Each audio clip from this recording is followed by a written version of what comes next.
This episode of the Citadel Cafe is brought to you by listeners like you. Visit patreon.com/the Citadel Cafe to find out how you can become a patron and help make this show possible.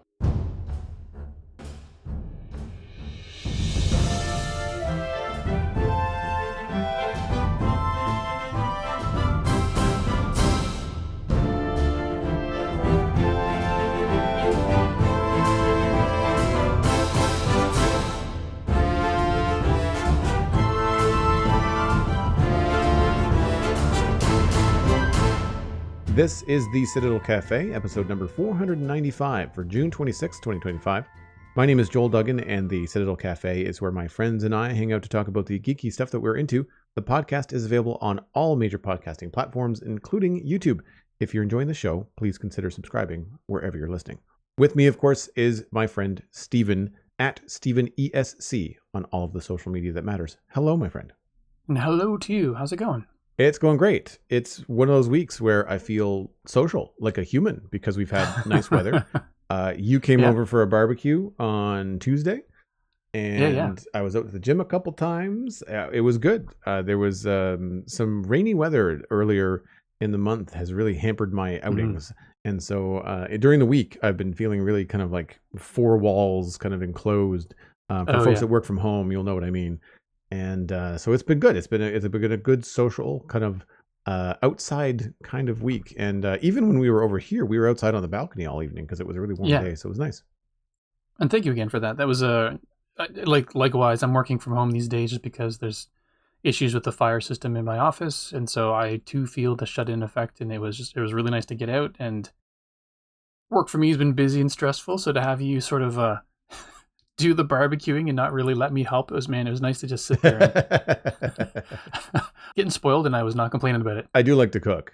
Yeah. No, and very good at it. It was a delicious meal, so thank you again. Hey, no problem. And that's the thing. Like it's one of those situations where barbecuing is a lot of like prep. I shouldn't say a lot. There is some prep, but a lot of it is like sitting around and waiting and drinking beer and snacking. So when you're smoking chicken for 45 minutes, like you got to find something else to do. So which is fine. Because then like the rest of it just happens at the tail end, your vegetables and coleslaw and stuff like that. That's like the last 10 minutes of the whole thing. So it's fun to hang out and do that, and fun to hang out and watch something together in an environment where we can actually talk. I mean, we've done this before. Exactly. We went to the movie theater to see the Thunderbolts last time, but this time around, for people that are wondering what's coming up on the show, we watched Predator: Killer of Killers, which is on Disney Plus under the Star. I think it's under the Star channel, and I think so, yeah. We watched that together here at my place on my big TV on the couch, which meant that at some points we could pause it and talk a little bit, or we could just like have a couple of quick comments in a quiet section and not feel like we're disturbing like a whole theater full of people. We obviously don't want to talk in the movie theater, so that was cool. And I actually thought that was going to be a series, but it was just a film, so that was cool to kind of go in and just have like the one thing to consume. So we'll talk about that a little bit later in the show. But it's been a few weeks. What have you been up to in your geeky life the last little while? Well, I guess one of the things in my own personal little geeky life, whether it's geeky or not, but the nerdy little life, I guess, I mentioned before, I've been taking Korean lessons, and so that came to a close over the last couple of weeks where I had my test. The passing mark was 70. I got a 76, so woohoo. But I was personally expecting to do better, but it ended up being significantly harder than I thought it was going to be, and a lot of people as well. So it was just, I think there's a miscommunication on the kind of content that was going to be included in the test, but still loved the course. The teachers I had were fantastic, and I'm going to go back in September, but I'm going to redo the intro semester because I'm almost glad I didn't do as well as I thought, because it sort of made me realize that things that I thought were absorbing didn't quite stick. I was remembering like little tricks and things to remember stuff, but not well enough to actually, probably not to go on to another level where I have to remember the first semester and absorb more. So I'm going to do a recap on, or a redo in the fall. So it's good though. Good people and great environment. Everyone's really friendly. So very much looking forward to that. That's awesome. I think it's so cool that you've gone ahead and gone down that road. I was thinking the other day, I was watching a clip on YouTube of Diego Luna, who is now filling in for Jimmy Kimmel on that Late Show.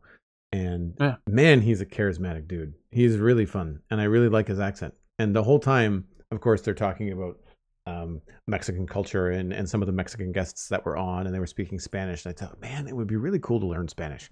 And so I was like, I feel behind. I have a friend that's learning at least one other language, if not two.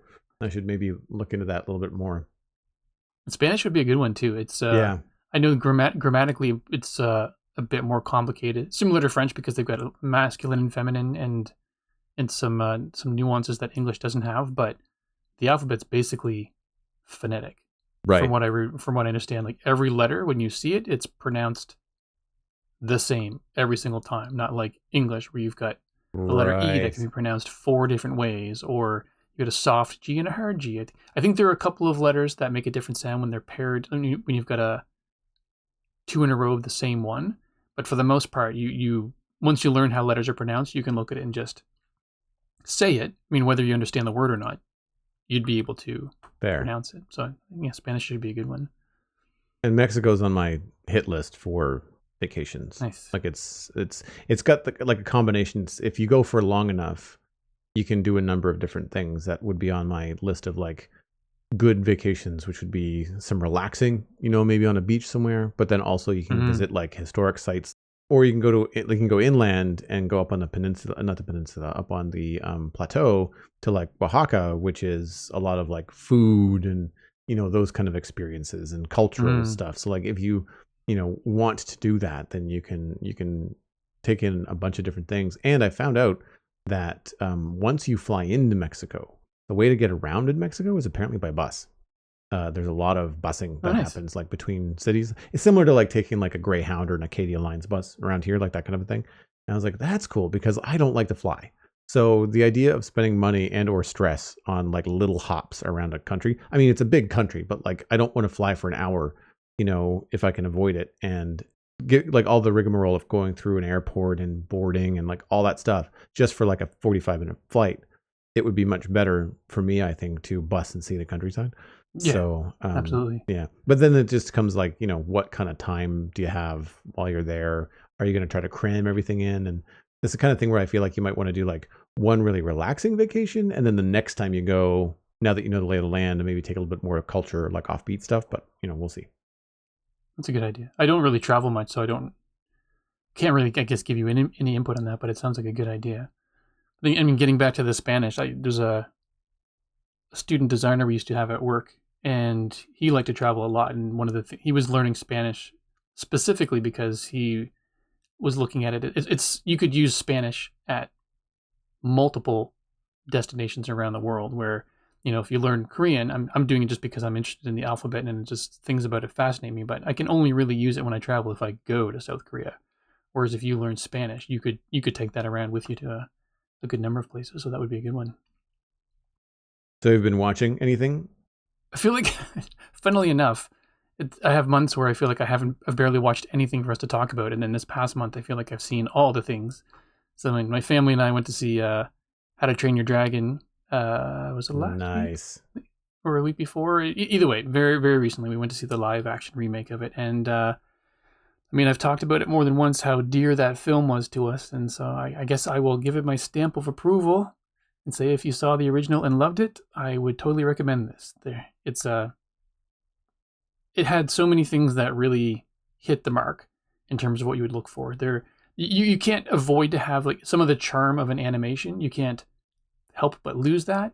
I was wondering how they're going to do it, and think people can't be as grandiose in the way that they say things, or the actions are toned down in things where it kind of felt like, oh, that's too bad. But at the same time, the more I thought about it, it would look ridiculous if they tried to capture all the cartoony things in a live action one. Stoic, in terms of live action actors, was the best carryover by far from the original, because it was Gerard Butler in the cartoon and Gerard Butler in the live action. His voice was the same. He nailed the intonations and the ups and downs and the different parts almost exactly. It was surprising how well he did, and never going to be perfect if he's reacting everything, but he just nailed it. It was so good. And the first time he came on and spoke, like my family leaned forward and looked at each other in the theater and like, oh yeah, it's so good. And then beyond him, I mean, Toothless is still the best part of the movie. He was a little toned down in terms of antics, like he didn't have the super exaggerated dog head tilt to the side with the tongue hanging out and stuff like that, just because it would have looked weird when everything else was so realistic. But right. His personality was still there, and his wings, they actually put, you could see the bone structure in the wings, so they looked a lot more bat-like, which at first I went, oh, that's interesting. And then when they're flying in and the wind's catching it, it looks so good. So yeah, it was really, really good. My only complaint, if I have to have one about Toothless, is that I felt like his eyes were more of an amber green, like more of a yellowy green in the cartoon, and these ones were darker emerald green, so you couldn't see the expressiveness of the pupil dilating or the eyes getting large as much as you could have in the cartoon. So that would have been my only critique, but that's not as cool in my mind, but the wings were far cooler in my mind, and all the flying scenes were just really great. I feel like from the trailer they kind of went with more lizard eyes for dragons than they did in the cartoon. It was more cats inspired. Yes. Yeah, fair observation. Yeah, no, overall loved it. The some of the things kind of fell flat, unfortunately, like the twins, Rough Nut and Tough Nut, they were okay.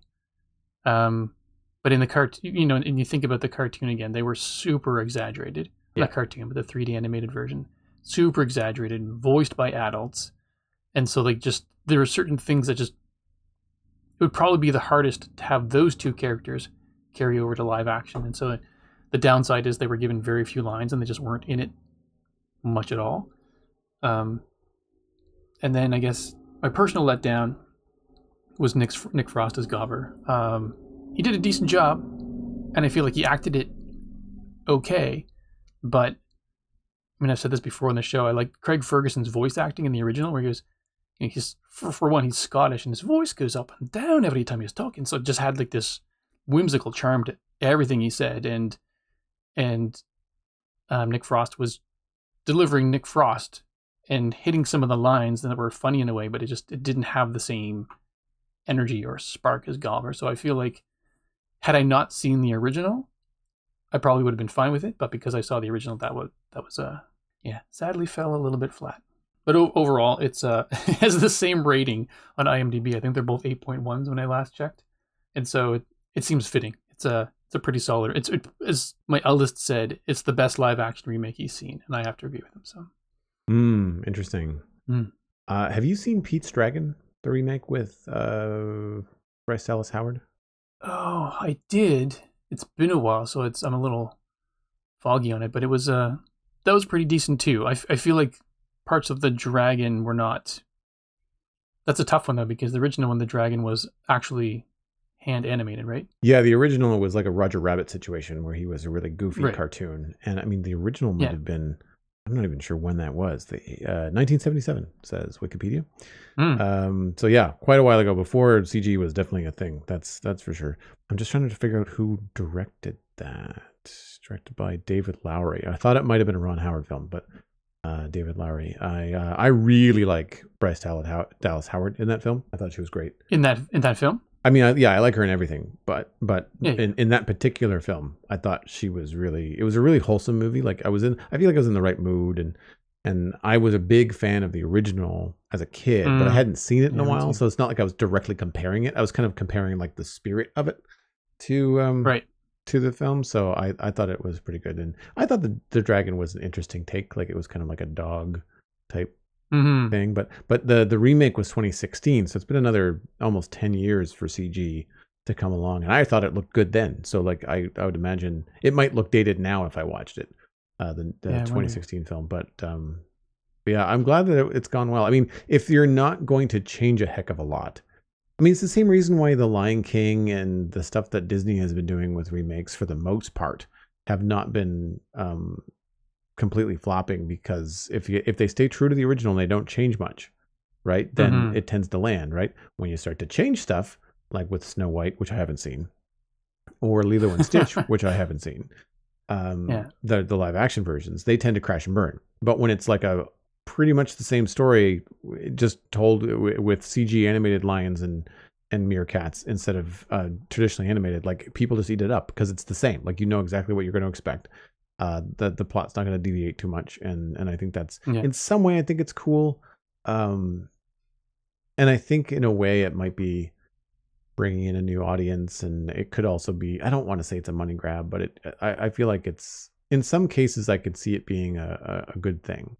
Yeah, but I feel like this is, you can't help but look at it as a bit of a money grab. Like, we need ideas. We need ideas. What are we going to do? But I forgot to mention, or forgot to note it. They did make one fairly significant change in the storyline where, in the original one, Burke was the Isle of Vikings, and Stoic was the chief and in charge of all the people there. But they changed this to be, I think, to allow for a more diverse cast. They had Burke be like the, saying headquarters only because I can't think of a better word, but it was more like the point where dragon hunters from all over the globe come together because they know that there's a dragon nest there. So it's like the best of the best from around the world are out to try to rid the world of dragons. So it would explain why you've got like Julian Dennison playing Fish Legs, and I believe he's from, he might be Maori from New Zealand. And then you've got Nico Parker playing Astrid, and she's part black, where, originally all of these characters were just white, Viking white people. And so making that change and making a note of pointing that out allowed to just get a much more diverse cast of actors, which I think was good, because Nico Parker, I know they felt so bad. The internet just sort of raked her over the coals for not having blonde hair and being the white Astrid that they all wanted. But, they explained it in the movie, and it's just, a couple of lines took care of the entire thing. And I think she actually nailed it. She did a pretty solid job. Her Astrid's face is pretty square in the original, and so she's got a fairly sort of squared off jawline in this, and like nose shapes were similar, and I thought just the way that she performed it was pretty solid as well. So I mean, in terms of, no, she wasn't the Caucasian blonde Viking Astrid, but I think in every other respect she captured the essence of the character. So it's it was solid. And then the one thing that makes me excited about this, or I shouldn't say the one thing, but one thing that makes me excited about this is now, like, if they do a second one, I really hope they do a second and third one. Actually, it was good enough that I hope they do the other two. I was going to ask, yeah. Yeah, the gentleman who did Drago Bloodfist in the first one. So Drago Bloodfist is, I guess, probably ethically a little hard to nail down if you wanted to try to do that with the character. He looked Caucasian but had slightly darker skin. But the gentleman who did the voice from his, I'm probably going to mispronounce his name, but Jimon Hunsu. He's a tall, lean, strong black man with a really deep voice. And the fact that this is now like taking place with international players, you could actually have him come in and do Drago Bloodfist, because his voice was so good in the animated version that I would just, I don't care if he looks anything like the original. You bring him back and have that voice, it's going to just raise the quality, I think, of the performance. So I think it was a smart move. Unexpected, but a smart move. So I'm not one to dive into all the behind the scenes on this stuff, especially if I haven't seen the movie yet. But I don't remember any information about Astrid in this version not being from Burke.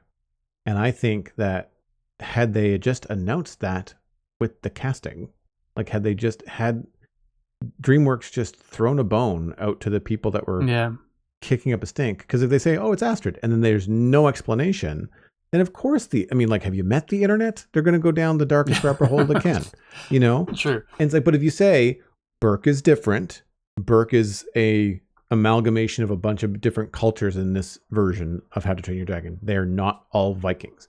That squashes all the arguments, right? Like then the people that are good natured and would defend that would be able to come and defend and say, well, she's not from there, so who cares? Who cares that she doesn't have blonde hair, right? It's more about the personality and the connection with Hiccup. So yeah, like I feel like they didn't do themselves any favors by No, it's keeping true. at least. I don't know if they kept a lid on it, but I didn't know that. Like I had no idea that was the story behind Burke. Like that wasn't part of the trailer. Yeah, That wasn't part of any promotional material that I saw on the new version of agreed. How to Train Your Dragon. So I feel like that could have Same. been something that could have sold, right?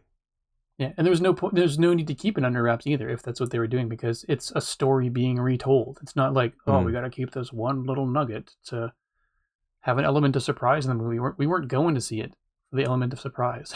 We were going to see how well you rendered Hiccup how well you rendered Toothless and Hiccup. Actually, the young actor who played Hiccup was pretty bang on as well. I think he captured the original performance well enough without being too cartoony. So hats off to him as well. I thought he sounded good in the trailer. Like I feel like he had the right spirit. Didn't sound exactly like him, but didn't sound not like him either. You know? Yeah, exactly. There were a couple of lines that Jay Baruchel delivered that were really funny to me in the animated series, and I was hoping he was going to do them again, like "dun dun dun, we're dead," or just he had a couple of deliveries, like when he got his arm twisted by Astrid. Why would you do that? And so the lines were in there, but they were just not delivered in the same way. And those I guess those would be a couple of complaints, but it's only because my brain. I've seen the original probably like 8 times or 6 or 8 times, so it's sort of heavily ingrained in my mind. So I've been taking in some trailers, and the last time you and I and a couple of the guys were around the table at the pub, we were talking about Superman, and everybody's expectations were pretty tempered. I am anticipating being disappointed because I am not a James Gunn film fan. I don't find his kind of filmmaking appeals to me. I find his sense of humor drives me a little bit nuts. And I'm trying to give it a chance. I'm trying to have an open mind because Superman is my favorite superhero and is right. And has a special place kind of like in my, I guess, cultural upbringing, just because like I grew up watching the Reeves films and I did like Superman Returns for the most part. And I like Man of Steel for that matter. I don't think I would say I liked Batman versus Superman or Justice League, but I did like Man of Steel. And I did enjoy Henry Cavill as Superman as well. And absolutely. I really like the look and the sound of David Cornsweet as Superman. I've watched a number of the trailers. They're everywhere now. Like there's several different versions. They're showing a lot more footage. And there's been the two major trailers that kind of caught my eye. One where we've got more Superman speaking, and another one that's focusing on Lex. And there's a lot more coming out of Superman as well in the one focused on Lex, because he's defending himself and talking about what he's there to do. And there's some interesting takes. One of the trailers starts off with Lois and Clark talking and her interviewing him as Superman. So they start the movie with her knowing that he's Superman. So there's a couple of things that are like, okay, we're not going to have to do like the same stuff over again. We're not going to do the first 45 minutes of this film. We're not going to be like the origin story of Superman that everybody knows, right? So I like that direction of it. I still feel like, and Alastair, who's in our live chat right now, I'm sure will agree with this. I think it's something that he has said, is that Superman feels impatient. He feels young, impulsive almost, and that's not even in the early, moments of Reeves' Superman. He was mild-mannered even as Superman, not just Clark Kent, and I think all of the iterations that I've seen, I mean, maybe Tom Welling on Smallville could be impulsive, sort of, but only in a way that a teenager is. And you would expect him to be because he's in high school, right? Yeah. Whereas now we're dealing with someone that's been Superman for 3 years, according to Gunn. This is the thing that I also find concerning about all of this, is that as I've been taking in more, I've watched like some cast interviews and some interviews with Gunn, 15, 20 minutes talking with Variety or whatever. He seems to have to present a lot of explanation. Like he really has to set the stage for this film, which to me is like, if you haven't seen that interview, are you going to know what's going on? Like there seems to be a lot of exposition in these interviews. Is that going to go by in a crawl at the beginning of the movie? Like, I don't know. It does look good. I have to say that Cornsweet looks good in the suit. I don't mind the suit with the trunks. I think it's cool. Like, I think they pulled it off. I do feel like it's very jokey. I did see a moment from a trailer where Lex and Superman are toe to toe, face to face, and Lex mumbles something as he takes a sip of coffee, and Superman says, "What did you say?"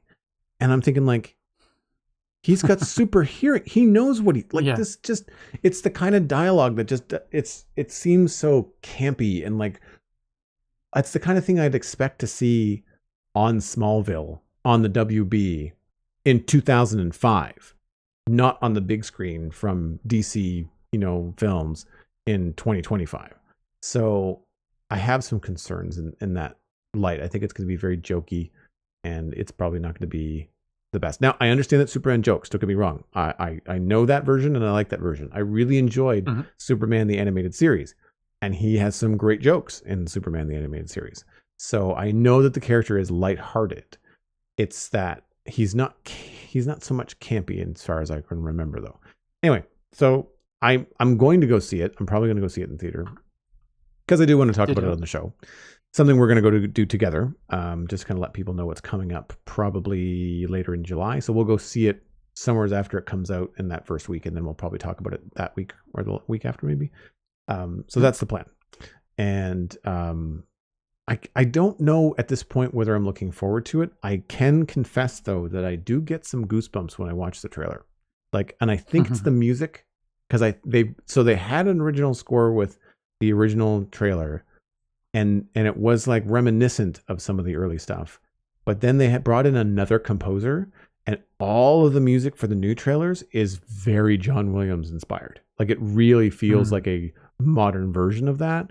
So I'm wondering if they were getting some feedback from like test screenings and stuff to say, like, this music is not it, guys. Like, whatever you're trying to do, it needs to be more, more familiarity. So I do like what they're doing with the music, and like I said, the visuals are cool. It's bright, it's colorful, it's not gray Snyderverse, which is nice.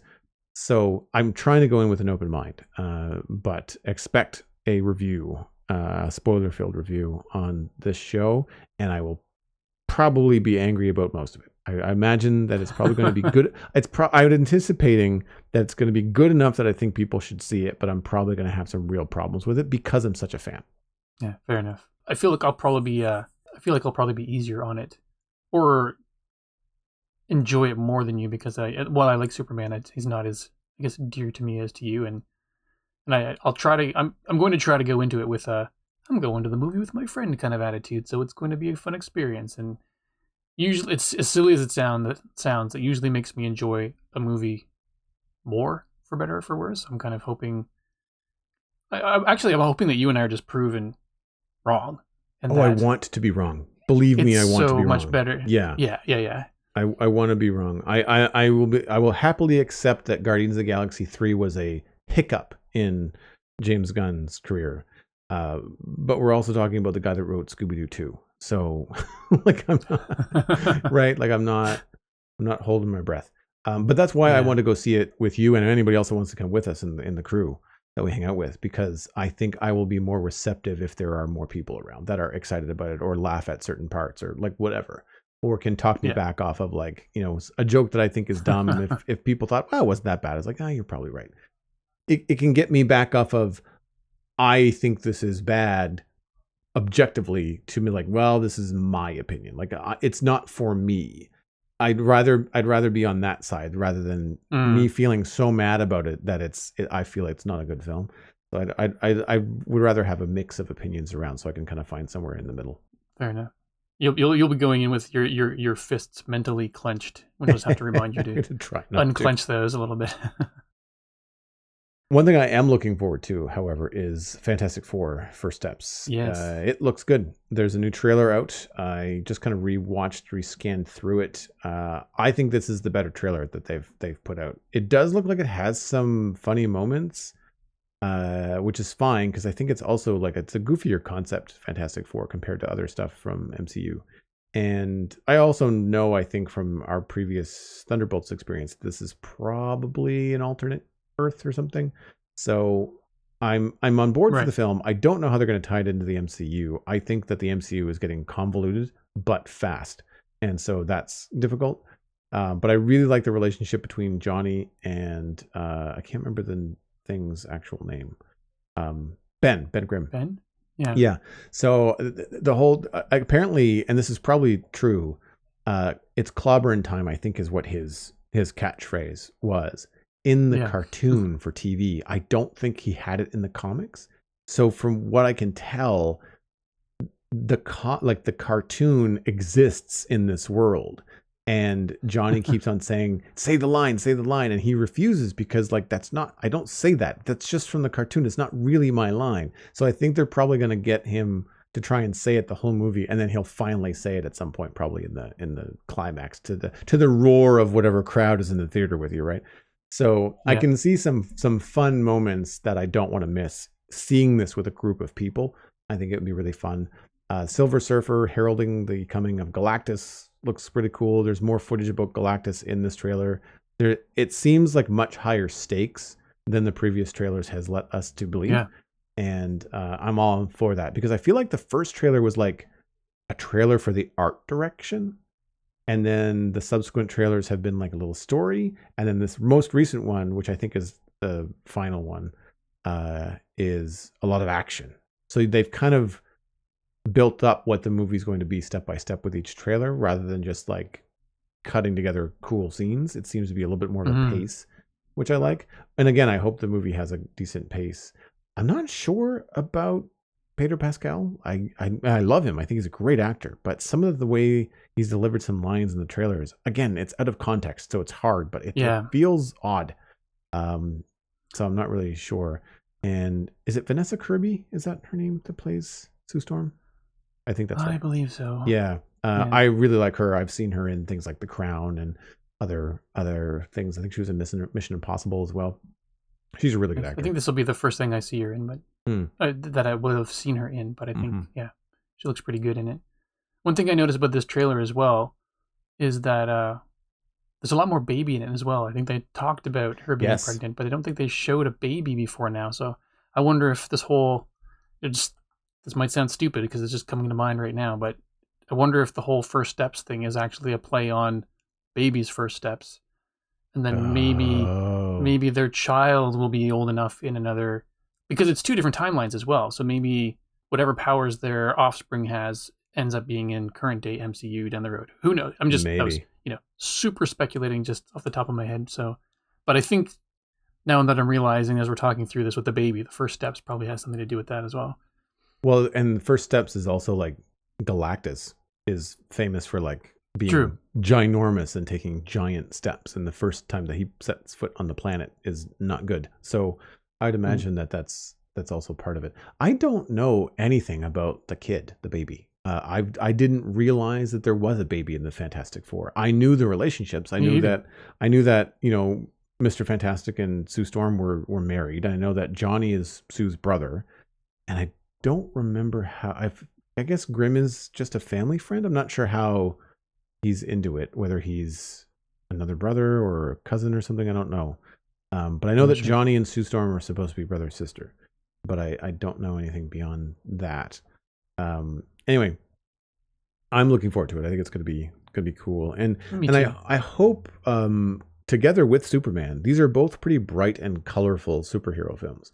And not that the MCU has not been. Like Iron Man had color in it. Captain America had lots of color in it. I say lots. Yeah. It had enough. I think that when you get into the World War II stuff and then you get into the later stuff, Thor had a lot of color. But eventually when you get into Endgame and some other stuff, they weren't vibrant movies, but they were not gray either. They're kind of like a middle ground. I think it suited the tone of those movies too, though. Yeah.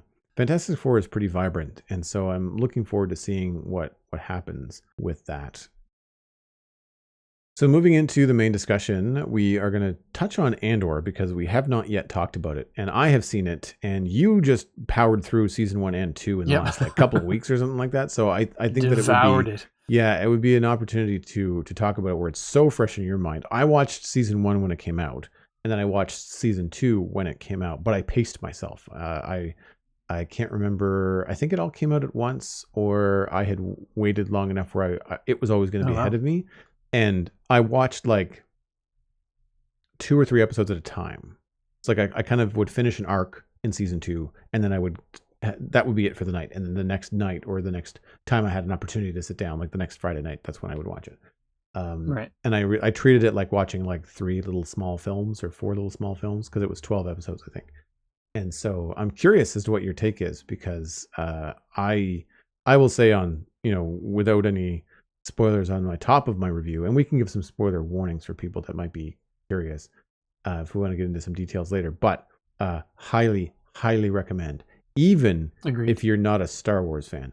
I think that while it does weave into existing Star Wars stories, so you're not going to necessarily get all the references, I just think as a drama set in the Star Wars universe, it's probably one of the best things that Star Wars has put out in recent years.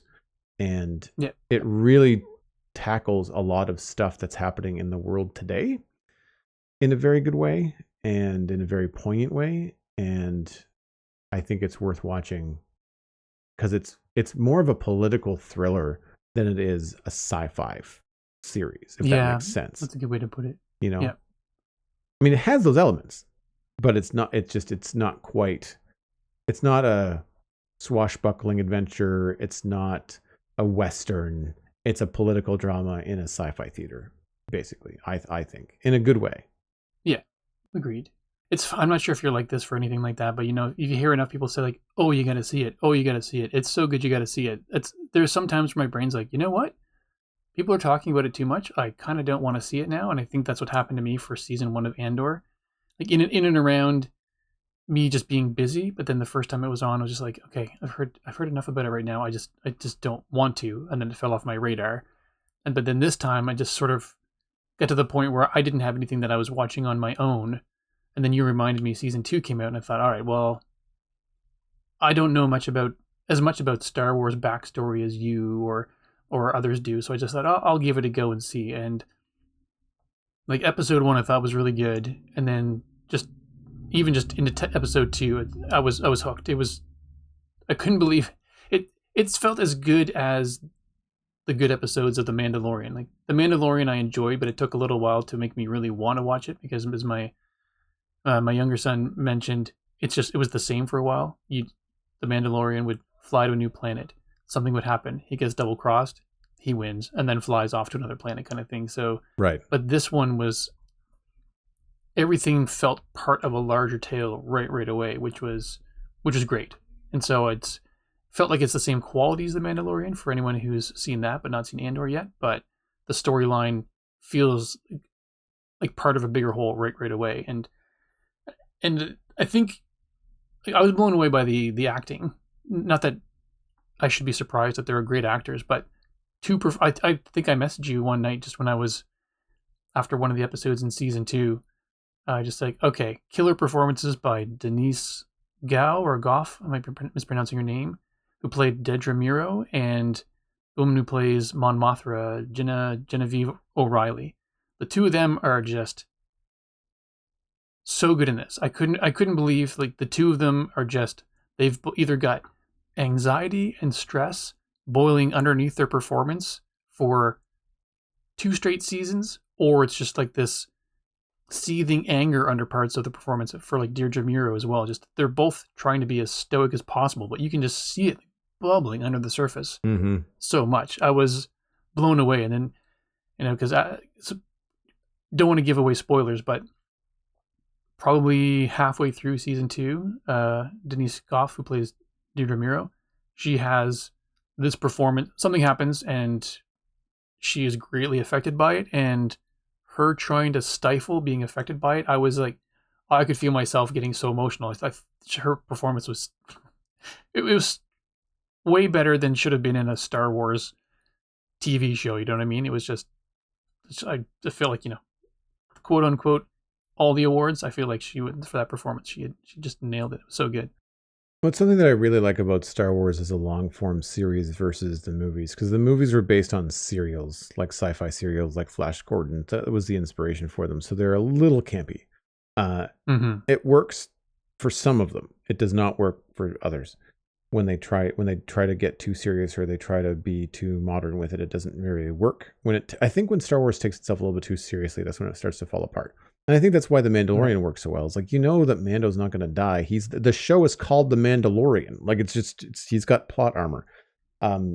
What you don't want to have happen is the people around him, like the things that he cares about. You don't want anything to happen to them. And in a weird way, and this isn't a spoiler, Andor has the same situation because Cassian Andor, who's in Rogue One, that this is a prequel to, right? He's alive in Rogue One, so he doesn't die during Andor. But what's concerning is all of the people around him, the people that he cares about. And he's also a very different person when you first meet him in season 1 compared to when you see him in Rogue One. And what's curious and what has you is like, what happens to him? Yeah. Either physically or emotionally to change him that much that he's that different from season 1 to the film Rogue One. Yeah, and I did this similar thing that you did, and I watched the show and then watched Rogue One right afterwards, and the two just blend perfectly into one another. So yeah, that was a cool experience. I really liked doing that, and what I really liked about season 2 in terms of the pacing was the Battle of Yavin is basically what Rogue One leads up to, and the sections of season 2 are segmented into, I want to say, 4 years.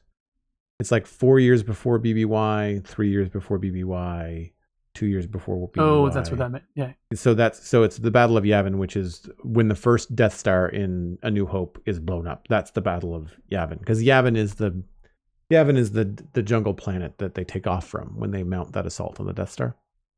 And that's in season 2 of Andor. Right. Like that's where everybody's gathering, is that jungle planet, because the home base is in the temple, right? And I really enjoyed that pacing. And so, because you're thinking like, man, there's only one season of this. Like, how are they going to get enough happening in there? And you realize that what happens is like an event will happen in the first 3 episodes that will affect one of the main characters. It'll either be Cassian Andor, it'll be Mon Mothma, like whatever the focus is on that arc. And then when you catch up with them in the next 3 episodes, there's been another year that's passed. And so you realize that like the gravity of that situation has worn on them for a year. And so you get a different performance. There's different gravitas and weight to things. And I really enjoyed that about it. And it doesn't beat you over the head. Like it allows you to kind of fill in the gaps. Oh, what would it be like for this person to have lost that person and then have to deal with that while they're at war in this spy situation for like the next year? Like, how does that twist you? And I think that was really, really well done. And not to glaze over it, I really like in both seasons Stellan Skarsgård as Luthen Rael, who is we'll say like the puppet master that gets or one of the people in the rebellion that really gets things going. He's essentially a spy. He's like a super master spy, espionage, and does the things that people don't want to do when they're senators and politicians and fighting for the good and the light and all that kind of stuff. And he kind of understands that there's a lot of gray, and he's the guy that does a lot of the gray work. And it's brutal in his decisions and the results of them. And he makes them so coldly. They still affect him. And there's a great speech in season 1 where he explains that. But it feels so cold to you, the viewer, outside of these moments where he reveals what he's actually feeling, that you respect him, and you obviously are on his side because he's on the side of the good guys, but he's terrifying. He's like a terrifying good guy, which is an odd thing to pull off. And I mean, he's a great actor anyway, but yeah, I really enjoyed that character and what he brought to the rebellion. Like, and Andor makes the rebellion feel a little dirty. Like it's not squeaky clean. Yeah. Like it's not white X-Wings and Luke Skywalker and shiny lightsabers all the time. There's some grit going on, which I really enjoyed. One of the things I appreciated about it though is because they took the time to give all the backstory and show you the gray. It made me like Cassian Andor's character more. Like it had been a while since I'd seen Rogue One, but then in the first scene, what was it, when he was going to meet Kivik, and he just meets up with him and then kills him within the first little bit of the movie. And you're like, all right, well, that doesn't seem like a really great guy that we're following along here. But then you see everything that happens over the course of the 2 seasons of Andor, and you get who he is and why he is the way he is within the first 5 minutes of Rogue One. So it was pretty great. Something that you might have noticed having watched Rogue One immediately after this, the pace of Rogue One felt lightning fast. Oh my goodness, yeah, thank you. I was going to comment on that and I forgot it, but it was just, it's almost like I wanted them to go, whoa, just Mm-hmm. If it had been like a two parts, like a movie across 2 parts, I think it would have been a lot better. I say I'm going to put better in air quotes only because I don't think I realized it was that or felt it was too fast. No. Before having seen Andor, but the pace of Andor was just so great for the story that yeah, I forgot about that. But yeah, Rogue One was just like, whoa. Let's put it on slow motion. Andor is slow compared to most Star Wars, but when you put it up against Rogue One, it's not that Andor is necessarily slow compared to it in terms of the story. It's that the character, you're just so used to getting seasons arcs of character development. And if you go into Rogue One, as we all did years ago, not ever meeting most of these characters before, then you're just like, all right, well, he's just like a Han Solo type that shoots first and asks questions later. Fine, I can accept that. But there's way more to it now that I've seen Andor. And I would honestly say, like, it was a good tie-in, but I feel like end season 2 Cassian is more Cassian than Cassian in Rogue One. Because Rogue One was filmed like 10 years ago or something. So it's like he's a little darker at the end of season 2 than he is in Rogue One, which is funny because it, like, I mean, this isn't a giant spoiler, but they tie it together like to the minute. Like he's walking up to the ship that he gets on for the first mission of Rogue One at the end of season 2. Like it's really bookmarked wonderfully. Yeah. And I like that about it. I just love the idea that Disney and Star Wars now have the opportunity with these prequel series or sequel series to thread between big movies. Like if I wanted to see, I mean, there's some things we won't get to see. Like we won't really get to see like Leia training Rey, but like if we wanted to see what Luke Skywalker was up to after Return of the Jedi, recast Luke, you know, and have us follow Luke Skywalker for a 9-episode series. Like I'm on board. Yeah. If it's got enough time. I don't want a movie. I don't want a movie that they're going to have to cram everything into. Right. So, and that's why I'm not sure about the Mandalorian and Grogu movie. Like for one, it's a dumb title. I hope it's a working title. I love the show, but I don't know that show works as a film. You know, like I feel like, you know, we talk about money grabs. I feel like on one hand, it means that they're going to have a much bigger budget. So they could probably do some cooler stuff that way visually. But I don't know how it's going to tie into the rest of the Star Wars stuff that they've got going on. So I did like a lot of the news that was coming out of Star Wars. Oh, what's it called? It's May the 4th, Star Wars. I can't remember the name of the convention that they have it. Anyway, the big thing that happens on May the 4th. And there was a lot of interviews and a lot of really cool stuff coming. There's a Starfighter movie with Ryan Gosling, who I like, and all that kind of stuff is going to be great.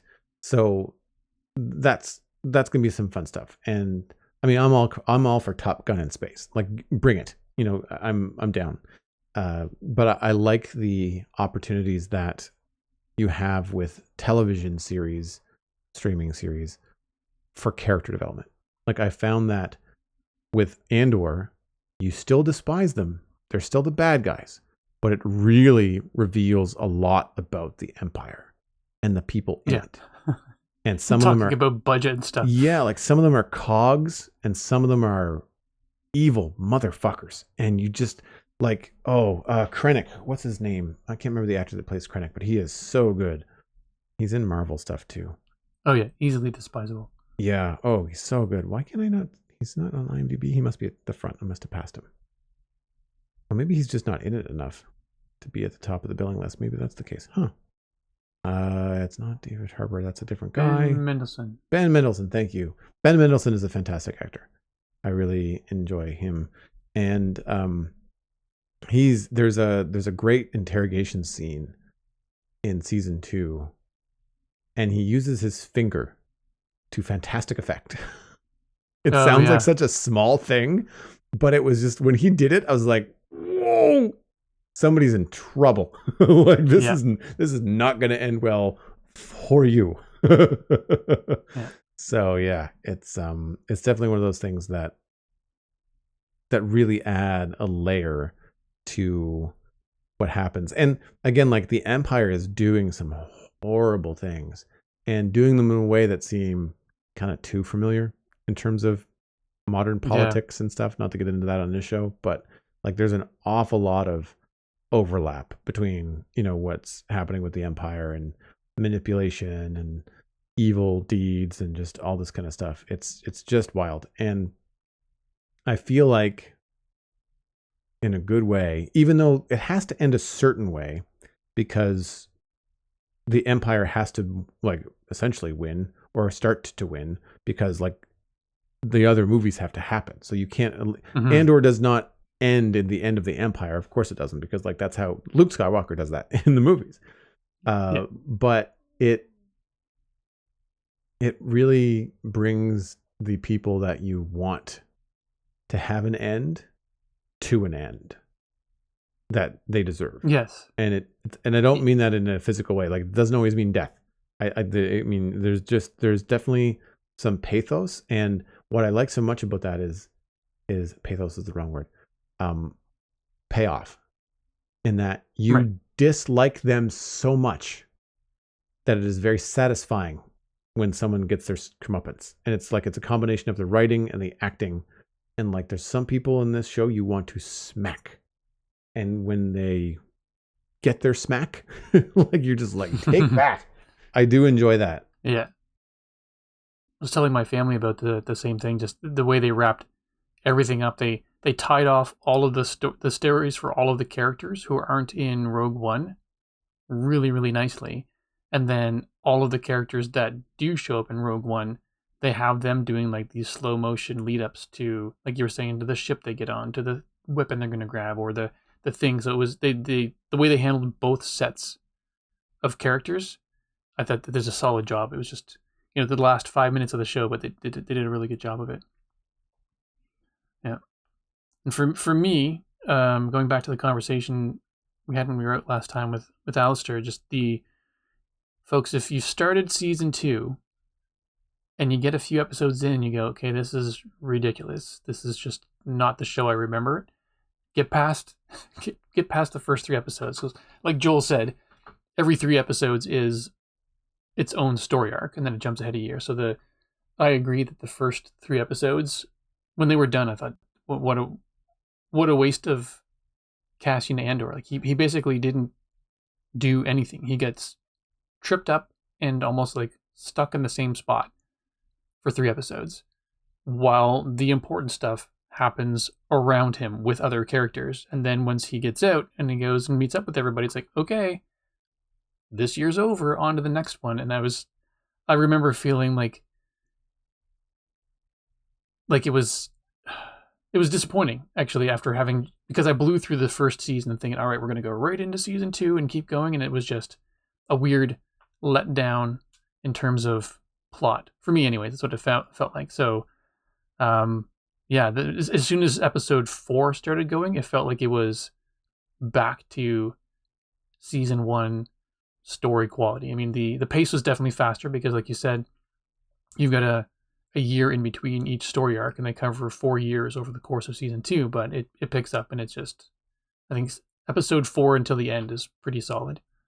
I think one of the things that they do, but they don't communicate very well in the first 3 episodes, is that each 3 episodes, while you do get all of the stories, they tend to focus on one. Like, it tends to be like Empire heavy, or it tends to be Rebel heavy, or it tends to be like Luthen heavy, or it tends to be Mon Mothma heavy, Senate heavy. You still get bits of everything, but the arcs will focus on one or the other. And like, for example, I want to say that episodes 7, 8, 9 were probably more Mon Mothma focused, Senate focused than others. In terms of like Cassian was still there, but like it was more focused in that realm. Whereas the middle section was more Empire, like it was more dark kind of stuff. And I think the problem was that they were focused on the other rebels in 1, 2, 3, and I don't think they knew what to do with Cassian.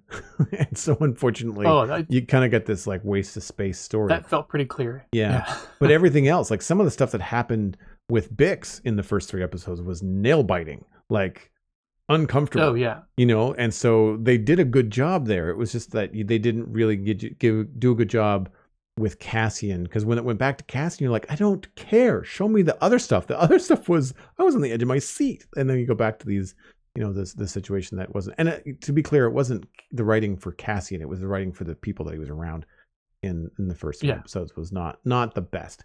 That felt like it felt like the kind of Star Wars TV we don't want, right? It felt like James Gunnish, actually. You know what? That's what I was thinking. Yeah, that's definitely what I was thinking when I was watching that. It reminded me of that, like a mix of James Gunn and The Acolyte.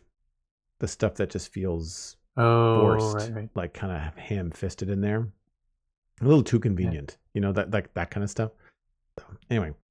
If they had made it so that he was in a dire situation for those 3, even if he's going to be stuck somewhere, like his life or well-being seemed in peril, but it was just poor comedic, in my opinion, not great. Well, there was nothing really funny about Predator Killer of Killers. It was an animated anthology film. It could have been episodic. They kind of have it cut out into different stories. But it was a really cool take. And it's the same director as Prey. I remember that. And Dan Trachtenberg. Yeah, Dan Trachtenberg, who directed Prey, which you and I, have you seen Prey? I haven't. You've recommended it a bunch of times, but it keeps falling off my radar. But yeah, I've talked about it on the show. My wife mentioned it a little while ago, so we can probably like slide that into the queue of things that we're going to watch together in the next little while. So, has Tam seen it? No, she hasn't. But she's seen a few of the other Predator movies and Predator versus Alien, so she's down to watch Prey. So you were actually on the episode that I talked about it. That's why you were probably getting such a heavy recommendation. Episode 448 of the Citadel Cafe for people that want to go back and listen to that after you've seen Prey. Well, if you were on it and you hadn't seen it, I might have kept it spoiler free. Anyway, Trachtenberg directed Predator Killer of Killers, which is an animated series or animated film. And it is a combination of, I want to say, 3 different stories separately, and then a climax that involves all 3 of them. And they're separated out into shield, sword, and bullet. And they represent different time periods. They represent different fighting methods and styles, different personalities, different mental states.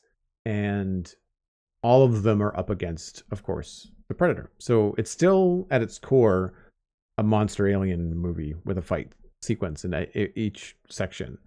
And I thought that they did a really good job of that. What's the word I'm looking for?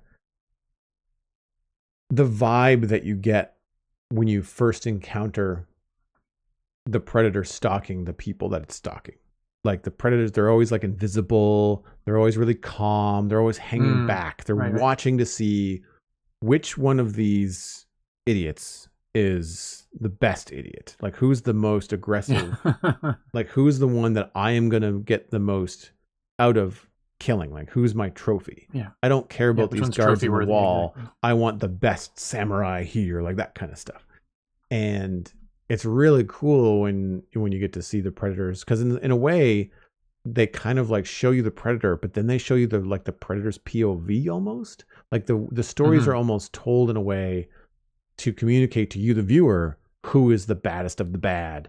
And then you realize, oh, well, then this guy is going to have to be the one that faces off against the Predator. And it wasn't always just one person, which I thought was really cool. And they do a really good job of that kind of presentation or pacing that the movies have. I also really enjoyed how different they made every one of the Predator aliens. Like the first, I guess, mini episode or I'm not even sure what you call it, chapter in the anthology, I guess. The Predator was just this massive, massive hulking character, and just his height and the amount of space this creature took up was yeah, it would have been. They're all terrifying, but that one would have just made me soil my pants probably a little bit. And then the second one, you've got this sort of more hunched over, leaner, sort of. The first one was just imposing, but the second one looked more menacing. And then, yeah, either way, point is, really impressed with how they took the Predator characters and creatures and made all three of the anthology, all three of the creatures in the chapters look and act so different from one another. It's pretty cool. And they usually matched who they were up against, right? Like the first Predator was this massive, hulking beast that was like probably rib cage and shoulders above a human height, and had this like energy weapon that would blast like a sonic charge in front of him and destroy all kinds of stuff, break bones and all that stuff. But it was in replace of his hand. Like he basically had this thing on the nub of an arm, and he was going up against Vikings with swords and shields, mostly shields and axes and stuff. And then in the second story, it was samurai. The date was like 1600 something, I think. And 1609, I think? Yeah, something like that. So they're going up against samurai, which is like sword and speed and prepared adversaries, and so the Predator in that, like you said, is leaner, longer, has a spear, and is about slashing and killing people like efficiently, and but also with a little bit of finesse. Like there's a little bit of like, you just got stabbed through with a spear, you're dead. But then the spear splits in half and splits you in half, so you're dead. Yeah. Like just in case you weren't dead enough. Like, and the hand flourish and the bow, like that kind of stuff. It was like really, really over the top. And not that the first guy wasn't doing some wicked stuff. Like he was ripping people's heads off, neck vertebrae intact. Like it was brutal in some places. Yeah. So, and I guess on that note, fair warning, it is a very violent show. Oh, it's very violent, very gory. Yeah. I mean, they give you there's a warning, I think, on Disney Plus on the card for it, that it's not a kids animation. And I also, I mean, it is gory, but it's just cartoony enough. Like, we've talked about Arcane on the show, and this has like this cool mix of Blue-Eyed Samurai and Arcane, and all the textures are hand painted. It's still CG animation, but then they've dialed that back to putting, I don't remember if I tracked it all the way through. Certainly the Viking story was something where they weren't afraid of using twos. And for people that don't know animation lingo, usually 24 frames a second, or now digitally 30 frames a second, is how animation is normally done. But you can go for a more dramatic effect by going down to 12 frames a second or 15 for modern digital. And really with digital, you can kind of, the best animation is usually a mix of both. But when you really slow it down, it looks like stop motion. It looks like what people would think of as claymation. Or if you've seen the Spider-Verse movies, those have a lot of scenes that are on twos. And it feels very cartoony. It's very graphic. And when you do that, it's more about the poses. And you do see that in some of the fight poses and some of the way that a Viking's weight will move, or the way that they'll hang on a certain pose. It was very poignant in the first part of it. And it has a lot of weight to it, which makes sense because the Predator is ginormous. And that's one of the things that you can do, because traditionally, I want to say, even in the modern Predator movies, it's usually a dude in a suit, at least for some of it. They might, if he's jumping around, they're probably going to be doing CG, but for the most part, I think that the Predators are still people in costumes, in close-ups and stuff. And you can only do so much with a human-size actor inside of a suit. But that Predator in the first Viking story, in this, the Shield story, you can do whatever you want in animation. Like, you can make him ginormous. And it's the same thing even with like the second guy, the second Predator. He was human scale, like he was taller still hard to find an actor that would be that tall compared to the other guys. But it was the shape of his back, like he was more hunched over, like you said. Yeah. So like they could do more of a body type shift, like have really long arms that a human could not do that in a suit and not have it look like really weird puppetry, you know. And right. because it was just animation, it was allowed to move so quickly. And I really like some of the camera angles and the shots were just fantastic. Even you commented, I think, on the first Shield story, there was like a oneer, even though it's animation, and you have as many takes as you want, but the camera move was a single uncut like run of violence into the front door of the main hallway. It was really well done. Yeah, there's another point as well where the I forget. We only saw it a little while ago, but I'm forgetting the scene. It might have been in the third one with Flight when they were flying, but then there's one where basically somebody was falling back or something was twisting, and then they twisted the camera as well, and the entire scene went, and you went, oh, that was a cool shot or something like that. It was just, they did a lot of, I was going to say smart stuff, but really cool looking stuff. That was when the two fighter pilots decided that they needed to get altitude to cool down their engines. Oh, and so they basically almost flew straight up. And so the camera tilted to show that they were still flying straight up, but they in frame were horizontal. Otherwise it would be weird. You'd be looking at them hanging vertically and talking to one another. Yeah. So the camera rotated to show them that they were going straight up, but then brought you back so that they were framed and talking like, you know, two normal people would normally be framed in a shot. And it was really effective at like the height and where they were in space and what they were doing. It was really, really cool. And that series of events in the bullet section, where it was essentially World War II, I missed something, because I feel like it was in the African theater. Like there was French bad guys, I think. And so if memory, my World War II history is rough, but I want to say they weren't over Germany. Like it wasn't the European front. I don't think. I think it was somewhere else. And it was really, really cool to see all the different technology. So you'd have like fighter pilots and planes with bullets and stuff. But then you'd have the Predator coming in and like shooting grappling hooks through the plane, through the chest of the person in the plane, and then pulling them out through the back of the plane, and nets that would like zap the plane. And in this particular situation, the Predator technology had also advanced along with like the time over the hundreds of years that had gone by. And you get to the point where like the people in the planes had no shot. You're really surprised. And that the bullet one is the one where they started to lose me, and then it didn't really stick the landing for me. And it's because of the guy that they have flying the plane in the bullet section. Can't remember his name, because he was the one that wasn't really skilled. He was lucky, or he had like a vibe. He was a good pilot, but he wasn't a killer.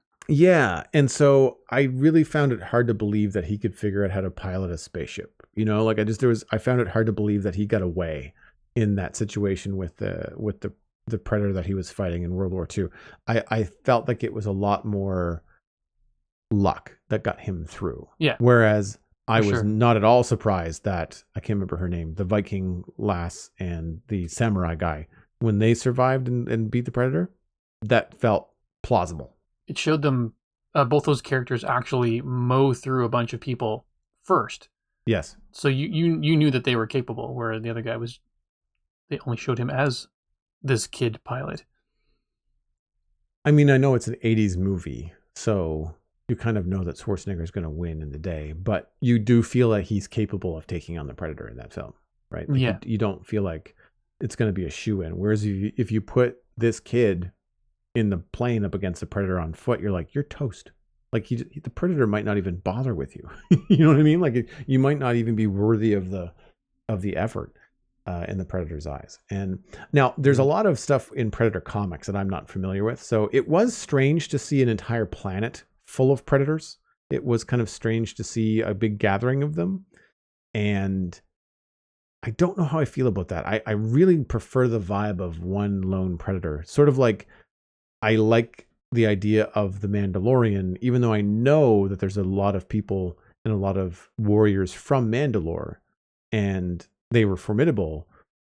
But I feel like it works better when it's like Boba Fett or the Mandalorian. Din Djarin?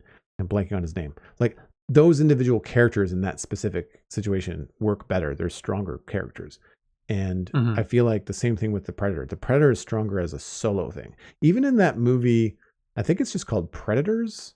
There's like 3 of them on Earth or something at the same time, and it's not the same. It's strange. Like it does not have the same vibe. I much prefer the ones where there's only just the one of them. I think it's because the Predator movies, they kind of walk the line of like action movie versus like a horror movie. Like they have like a monster horror vibe. And that like it doesn't work if there's 3 monsters. Like it's just, you really only have to have the one. So but yeah, I found that it was strange. I still thought it was cool, like seeing the head Predator. Oh yeah, he was massive too. The leader. Yeah, he looked pretty badass. What did you think of the end fight? Like, how did you feel about that?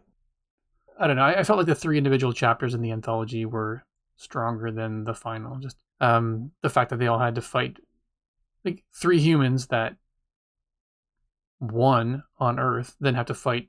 I'm assuming was the biggest, baddest predator of them all. I don't feel like they would have stood a chance. Like maybe if they didn't have to give the young pilot guy such a comedically bad weapon, and he had some fighting skills, so like the 3 of them on one, yeah, very possible. But I always find it weird that, maybe not weird, but the predators just have they go and they kill these different champions, I guess, for lack of a better word, so that they can have them as a trophy. But they're coming into these things just fully decked out with all these crazy weapons that, in all honesty, should allow them to win against everyone they take on. It's not like they're going up against Arnold Schwarzenegger's character with no weapons and him without a gun, and the 2 of them going toe to toe and saying, "All right, yeah, I beat this guy." Like they're coming in equipped to win. And so I just feel like on the planet of predators, 3 humans, one of them who's not a fighter, just wouldn't. I don't think the 3 of them would have stood a chance.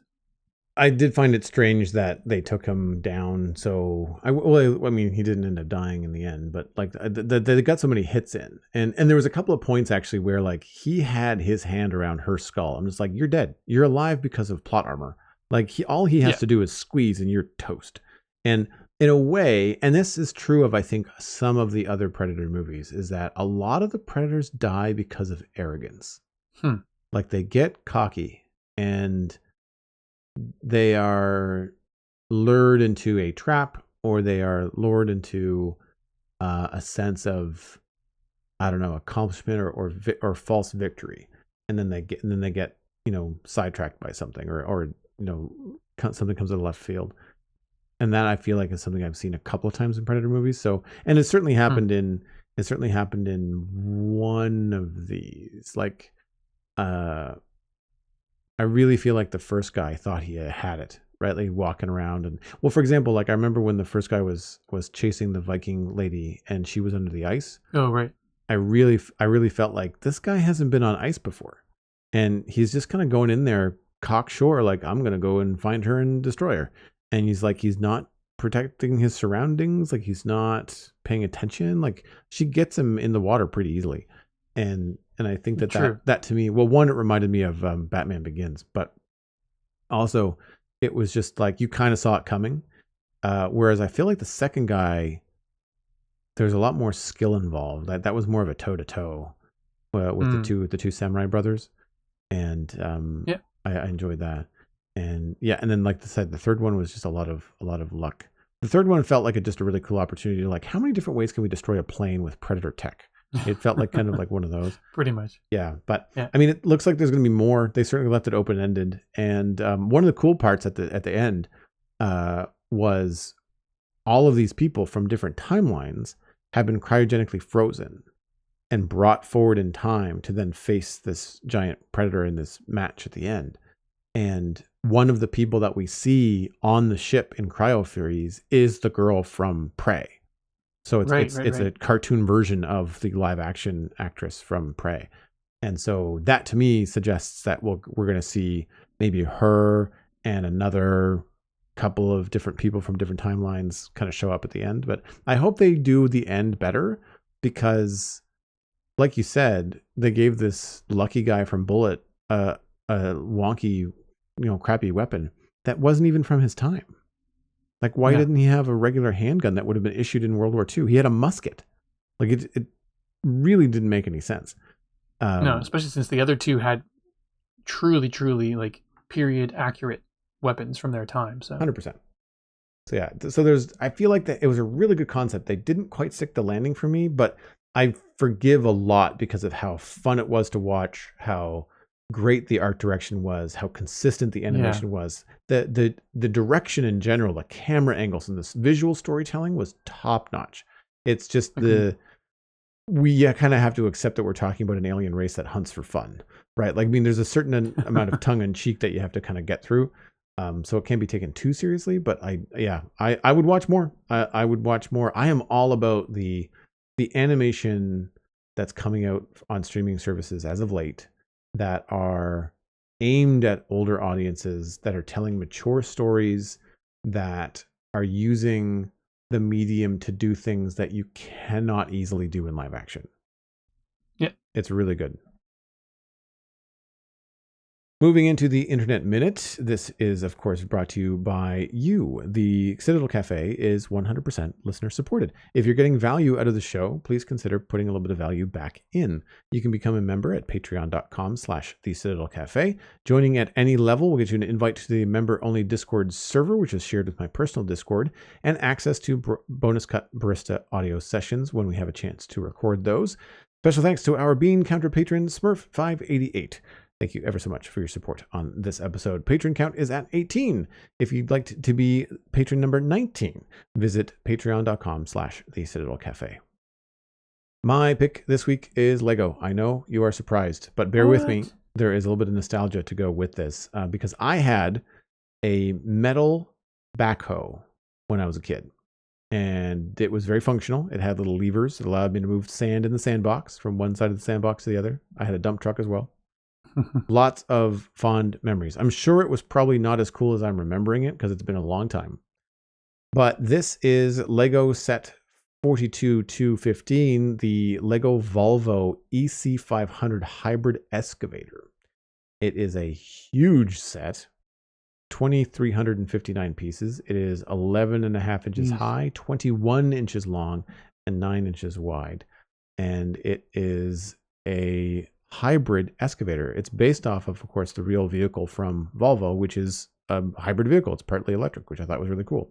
I'll include an article from ivtinternational.com that actually showcases the real vehicle in real life, so you can compare the vehicle in real life to the Lego set. It is very well done. And it's one of those sets where I wouldn't necessarily get it for myself because I'm not like a construction vehicle head, but it is incredibly cool looking. And for the construction worker or the engineer in your life, I would imagine this would be a smash hit. And it is got a scoop. It's got a jackhammer attachment for the arm. It's a Technic build or has Technic pieces. And this is the kind of build where exposed Technic actually makes sense. You and I have had criticisms on the show before about the race cars and some of the Technic race cars. They don't quite look solid because there's a lot of holes in all the Technic pieces. And this really feels like it's got a lot of proper Lego pieces and then Technic to do the construction. I would imagine the construction of this is very fun. There seems to be a lot of gears. It looks from the pictures that there's actually some buttons that you can use to extend the excavator scoop, to move the arm around, probably to turn the cab. I imagine the tracks really work. Like, there's a bunch of stuff that I know Lego would probably do in a set that's this large. And if I'm remembering correctly, I think it's 500 Canadian. Yeah, 500 Canadian dollars. So it's very expensive also. It's not a cheap piece of kit. But I thought it was just very, very cool looking. And there's just something about, I remember from the 80s, I think about construction equipment, yellow. Everything was like construction yellow. This is black. And it looks really cool. It looks like a Predator would drive it. You know what I mean? Like it has that kind of vibe. But I think it's a really good cool tie back. Yeah, I think it's a really cool set. Yeah, agreed. Like that the photos show that there's a lot going on underneath the like different panels you can take off as well with the details underneath. It's really, really sharp. So what's your pick this week?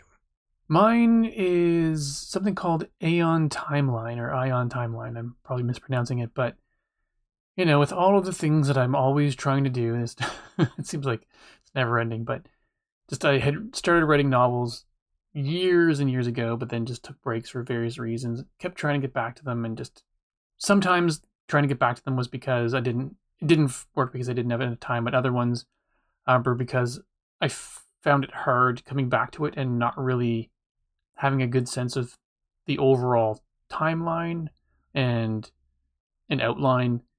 Yeah, the structure was always lacking. So I feel like I'm very good at just writing stream of thought consciousness things, but it's also easy doing when you do that.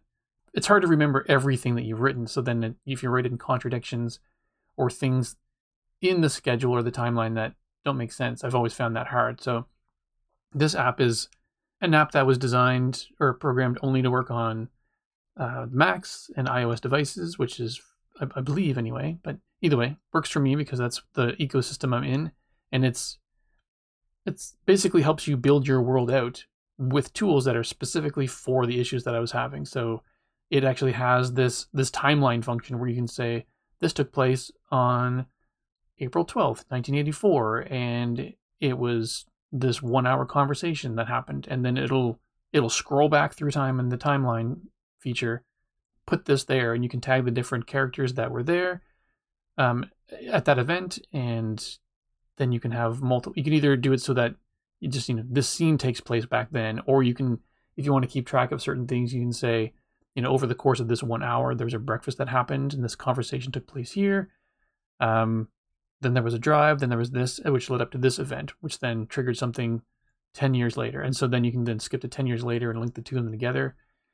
It probably has far more functionality than I'll ever need, but there were some key things as I was playing around with it that just made me feel like this would be fantastic. Because one of the stories I've had in my mind and have been working on for a while has sort of like a reincarnation element to it. So then it's got the previous life and current day life in it, and trying to keep track of the ages of the people and when certain things happen was one of the hard parts for me. So I plan at some point to buy myself this. I'm going to gift this to myself at some point. And I think it's going to take a lot of the woes out of the issues that I was having. So I really like that idea. That's a really cool concept of being able to like world build, but with flowcharts. Right? Like exactly. It's such a cool way to track how you would approach trying to, because I'd imagine as you write a story, especially a big story, you'd get inspiration or you'd get an idea for an event that might not be current in where you're writing. Like you need to create a backstory or you go down a rabbit hole, and you don't want to lose that, but then you also need to keep that in mind as you go forward. And so to be able to quickly reference who was there, what happened, or who wasn't there might also be just as important, right? Like that's a really cool way to do it. And I like the graphics that it's got up on the website. I mean, of course, I'm not surprised. I mean, as a designer, even if it was a great app, it was ugly. I can't imagine you using it. It would really drive you a little bit crazy. Die a little bit inside every time I had to open it, but yeah, it's neat. It's got like mind map functions, so you can put all your characters there and then like literally draw lines to link the people who are related or who are in scenes with each other. And then it's got like a Kanban board. I keep messing it up. But the different project tracking applications you can get online, it sort of has a functionality in that as well, where you can say, okay, this is a chapter, and then you can drag and drop boxes around. Well, this scene happens here, and then this one moves over there. Like, oh no, that's then you can see where there's conflicts, and you can shuffle them around. So there's a lot of cool tools in it that I've played around with. But yeah, it comes with a 14-day trial, so if anybody's interested, you can always give it a go. It's $82.99 or $83 Canadian, and then $45 Canadian a year thereafter. However, it's one of my favorite sort of software subscription models out there. So software developers, if you're listening, please do this. where you basically, when you pay for it, you're good for updates for a year. And then at the end of that year, you still get to keep the software that you paid for with all the updates that you had accumulated over the course of that year. But if you want to keep supporting the developer, then it's almost half the cost per year just to keep it going. And it's only if you want the updates. If you decide, well, I can't afford it right now, and I'm happy using this, and then 2 years down the road, you decide to quote unquote resubscribe. On their website, it says you're not penalized for it. You own the software, so then you just start paying the $44.95 to get. But it'll give you another year of updates. You get your software updated, and you keep going for another 2 to 3 years if you want to before you pay again. So it's just the idea that when you're done paying a subscription, your software disappears angers me. It's so frustrating, because then once you're invested, you can't help but continuing to give money to somebody, even if they're not actively working on the project. Where this one, I think it's great because it's an incentive for you to want to support and to keep the updates, but also it's an incentive for the developer to continue to put out meaningful updates, because we want them to keep paying that $45, but make it worth their while. So we're going to keep doing stuff. So either way, that's my 2 cents. And there's a long enough cycle, I think, with that for the developers to have feedback, right? To have stuff come in and input come in. Because that's why I bailed on Adobe, because Adobe was just making changes I did not ask for. Like, they just kept on changing stuff and making my life harder, not easier. Everything got bloated, and it's like, I'm out. I don't feel like paying. I don't know what I was paying. Something like $80 a month. It was a lot. And I know. I just don't. I mean, to that effect, I also was not doing nearly as much graphic work. So like, it didn't matter. I could do the little bit I needed on other things, but I think I now prefer DaVinci Resolve for my video and audio editing compared to Premiere. Yeah. I switched a couple of hotkeys to be the same as Premiere just for the muscle memory, like to make the transition smoother. But I find I like DaVinci Resolve a lot better. I feel like things make a little bit more sense. Like, I tried to do some Adobe Audition stuff one time. Adobe Audition is a monster of a bloated program. Like, it is not at all accessible. I didn't find it very good at all. And yes, I know I edit podcasts in a video editing software. I'm weird like that, but that's because I have, from my time in animation and from my time doing my own video work, I have more skills and speed in a video editor than I do a dedicated audio editor. And so I'm faster at that way. And so, like, in some cases, eventually there might be some video components to the Citadel Cafe, and I don't do the editing for the Spawn Chunks, but the Spawn Chunks is now a video show anyway, so it just all happens in the same spot. But I like this model as well. That is how I pay for Audio Hijack, I want to say. And even then, it's not every year. It's like every 2 years. It's like whenever they come out with the next version. So 2. whatever, you'll get all the updates. But when the 3 happens or the 4 happens, that's when you say, well, do you want to pay $30 or something? Like, it's a pretty nominal expense compared to the full thing. Actually, you know what? Nice. The other suite that I use, the Affinity Photo suite, that I think that was just a one-stop go. Like, that's just like, you bought it, you own it. Yeah. I don't think there's any kind of update subscription there at all. I think with that one, it just, like, it's the same model that software used to be back in the day. You own that, and then when the new whole value version comes out, like the whole goes from version 2 to version 3, right? Then you'll pay an upgrade fee for that if you want. You're to. right. But you can basically use 2 until your operating system no longer supports it. Yes, I want to say it was $200 and something for essentially 3 seats of the Affinity suite. It was Mac, Windows, and mobile, all for the 200 something. And then the next version, it's like 120 or something like that. Like, it's the same model. It's like that. But like you're saying, Affinity, I don't think, comes out with a new version every year. They come out when it's ready. So they're not pushing stuff that's not necessarily worth it. They're waiting for it to be a big enough swing. So yeah, you'll get all the 0.1s and the point ones. Yes, 100% in terms of updates. Yeah. I like that model a lot as well, and it's for Windows as well. Aeon Timeline has Mac, Windows, and iOS. Oh, is it? Yep. Nice. Right underneath the 14-day free trial. It's right there, available for Windows and Mac. So yeah, it looks cool. I did not scroll far enough. Yeah. It looks cool. I think that's really cool. I wonder if you could tie AI into this at all. Not to do the writing for you, but In some ways, I've seen people use AI in that they provide it with a lot of documentation. And then if you have to ask questions like do search or tie things together, it knows all the documentation. You've trained it on your stuff, so then it could find the thing that you're looking for. That would be cool. And so I'm sure that the software has a search box somewhere. I'm not seeing it in any of the screenshots, but it would be really neat if like your ChatGPT could then have access to your Aeon timeline, and you could have a conversation with your ChatGPT about like, hey, when did that person get shot, and what was that important, and what did he have for breakfast that day? And ChatGPT would just like put the finger on the glass and say, well, Stephen, back in blah, blah, blah. Who knows? Who knows what kind of weird universe we are going towards. One neat thing is it also comes with 3 or 4 different sample novels. Like they'll actually take things like Wuthering Heights and what is it, Murder on the Orient Express or whatever, and then it shows you how you could have used this software to break down the timeline and the order of the events and the relationships between characters. So it's just I found like that was, I didn't actually see if there was a tutorial. I didn't even look for it, but I found that the examples they gave just to show you how those were built, it was really telling what it all actually help you do. So it's, seems pretty neat. And like I said, I'm going to buy it for myself someday. Well, that wraps up this episode of the Citadel Cafe. You can get more information about the show and links to some of the things that Stephen and I talked about at thecitadelcafe.com. Music for the show was composed by Kevin MacLeod. Email us and recommend something for us to watch at thecitadelcafe@gmail.com, or you can find the show by name on social media.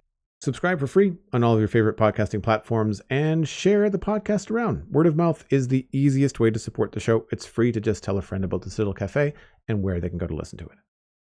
My name is Joel Duggan. You can find links to everything I am doing online at joelduggan.com. I will point you towards the Spawn Chunks podcast, which is all about Minecraft. I do that every Monday. The Chase the Skies drop just came out last week. So Johnny and I were able to talk about the vibrant visuals and the happy ghast this week on the show. It was a fun conversation. I think you will enjoy it if you are a Minecraft player. I'm Joel Duggan on social media and Joel Duggan on Twitch, where I stream Tuesday through Saturday. Right now, big push to finish Westill on the Citadel Minecraft server. We are very close. And so that is happening all the time over on Twitch. Stephen, where can people find you online? If I'm anywhere, mostly these days, I'm on Blue Sky at StephenESC or Mastodon at StephenESC at mstdn.ca. You've been listening to the Citadel Cafe, where we are fast, easy, and cheap, but you can only pick 2.